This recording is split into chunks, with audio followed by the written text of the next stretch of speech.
This video examines the critical issue of selective reporting and the misrepresentation of data.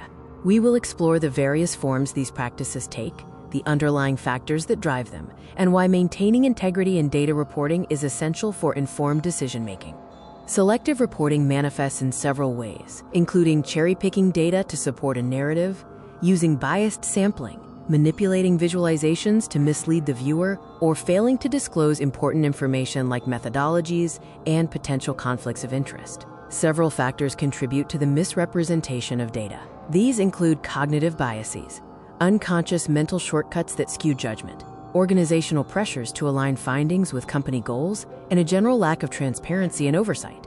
Honest reporting is vital. It supports well-informed, optimal decision-making, fosters trust and credibility in data-driven insights, and fulfills an essential ethical responsibility to report information accurately and transparently.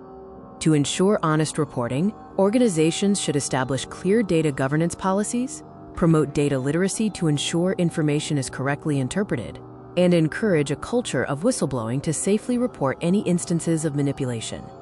The Enron Corporation case study serves as a stark example of the consequences of data manipulation. The accounting fraud led to the company's total collapse, the loss of thousands of jobs, and billions in shareholder value, highlighting the absolute necessity of ethical data practices.